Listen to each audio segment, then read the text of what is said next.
Recently, I got rid of almost everything I own, including my clothes, shoes, jewelry, and accessories. Purging these things from my life has been an important part of my self-growth and discovery journey, and I have never felt more empowered and liberated in my entire life.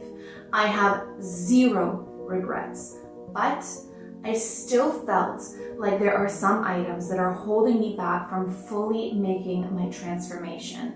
And after sitting with it for a while, I realized I need to get rid of anything that has a prominent luxury logo on it. This includes every single one of my designer handbags.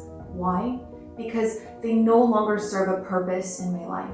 They don't define me as a human. They don't bring any value or meaning to my life. And quite frankly, I am tired of being part of the herd, building up a luxury designer closet for invisible validation only to fall into the trap of never having enough. I'm tired of living in the matrix of mindless consumerism.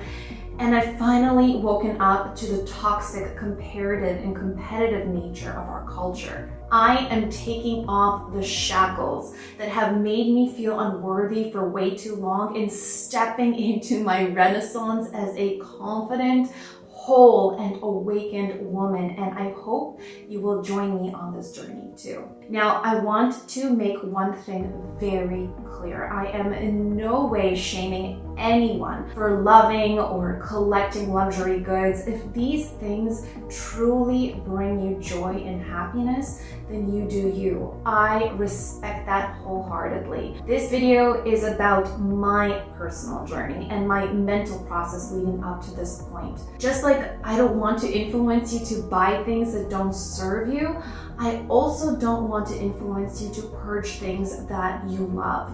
I am getting rid of every luxury handbag I own that has a prominent logo on it, and I am rehoming them with the help from the team at Hope Classics, who are also helping me with my closet purge. This is my decision, and I decided that I needed to sell my collection because I no longer feel like these handbags align with my inner knowing.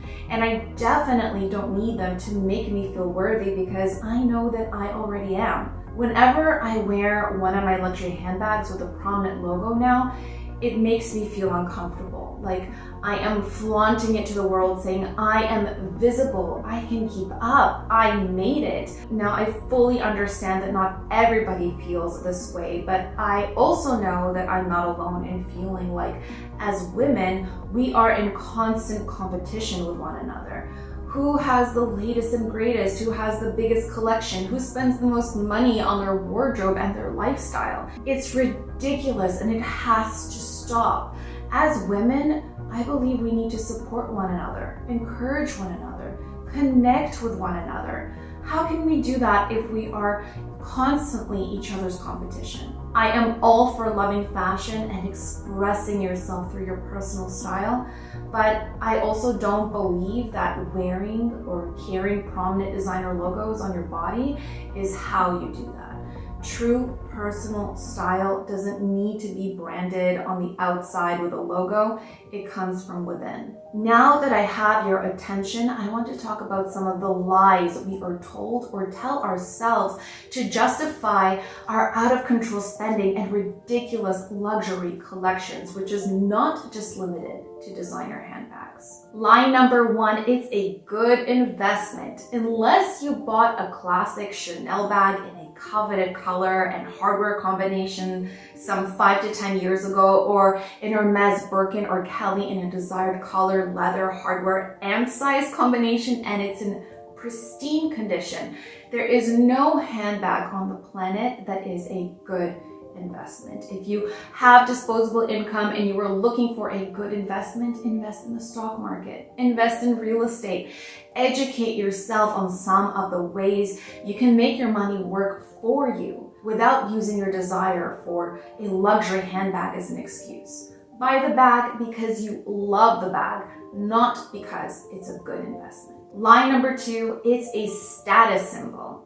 One of the most common mistakes we make is telling ourselves that if we have an expensive designer handbag, others will think we are wealthy and successful. And if they think we are wealthy and successful, they will respect and admire us.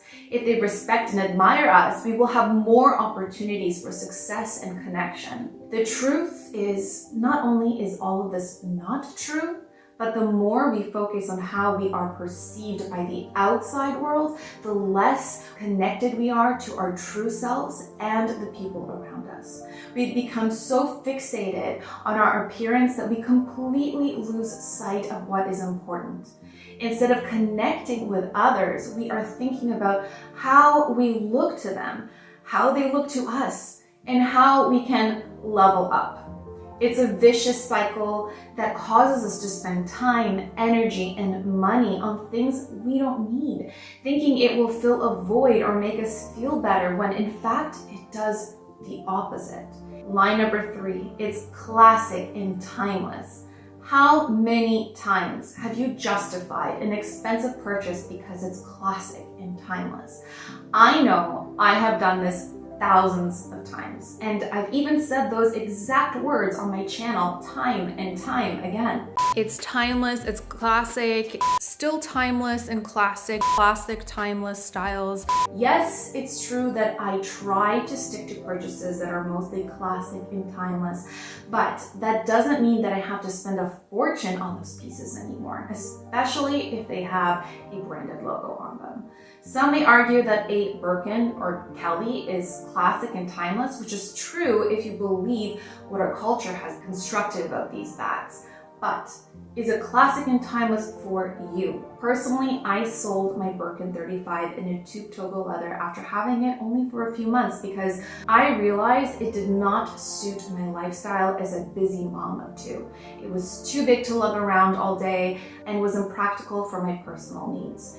And this may be an unpopular opinion, but I didn't see how the quality was any more superior than my other designer handbags, considering how much more expensive it was and how much harder it was to get my hands on it. So often we convince ourselves that some things are better because of all the hype around them, how expensive they are, and how hard they are to acquire. It's all a facade to get you sucked into the endless cycle of consumerism. I wanted this bag for so long and spent so much money on it, and guess what? When I decided that I wanted to sell it, it was a terrible investment, even though I got it in a coveted color, leather, and hardware combination. So take it from my experience, never buy anything just because society tells you it's classic and timeless if you can't envision how that item will fit in with your lifestyle and personal style. Line number 4, it's a perfect hand down to future generations. There have been so many times where I was shopping at a luxury store and a sales associate would tell me that I could hand it down to my daughter one day. The idea of handing something down to my daughter sounds amazing in theory, but I want to hand down things to her of real sentimental value. I want to hand down stories, life experiences, and memories, not expensive handbags. Why does our society romanticize luxury items and want us to have these emotional attachments to objects? It's because if you attach your emotions to these objects, you're more likely to buy it. After all, you are buying it for your child, not for yourself, right? Wrong. My daughter loves having fun with fashion, but she can't tell the difference between Zara and Chanel. She couldn't care less about the labels inside of her clothes. She only cares about how her clothes make her feel and radiate her essence. If that's not a lesson in using fashion to express your authenticity and true personal style, I don't know what is. Lie number 5, it's hard to get. So many luxury brands create these mind games with their customers, telling them stories of how rare or limited certain items are, that you have to be on a wait list, you have to spend a certain amount of money. It's an easy way to grab your attention and make you more likely to pull the trigger on an expensive purchase. It's that sense of urgency and thrill that you get when you feel like you have something valuable that most others don't. After all, if you miss out on this opportunity, you'll be kicking yourself, right?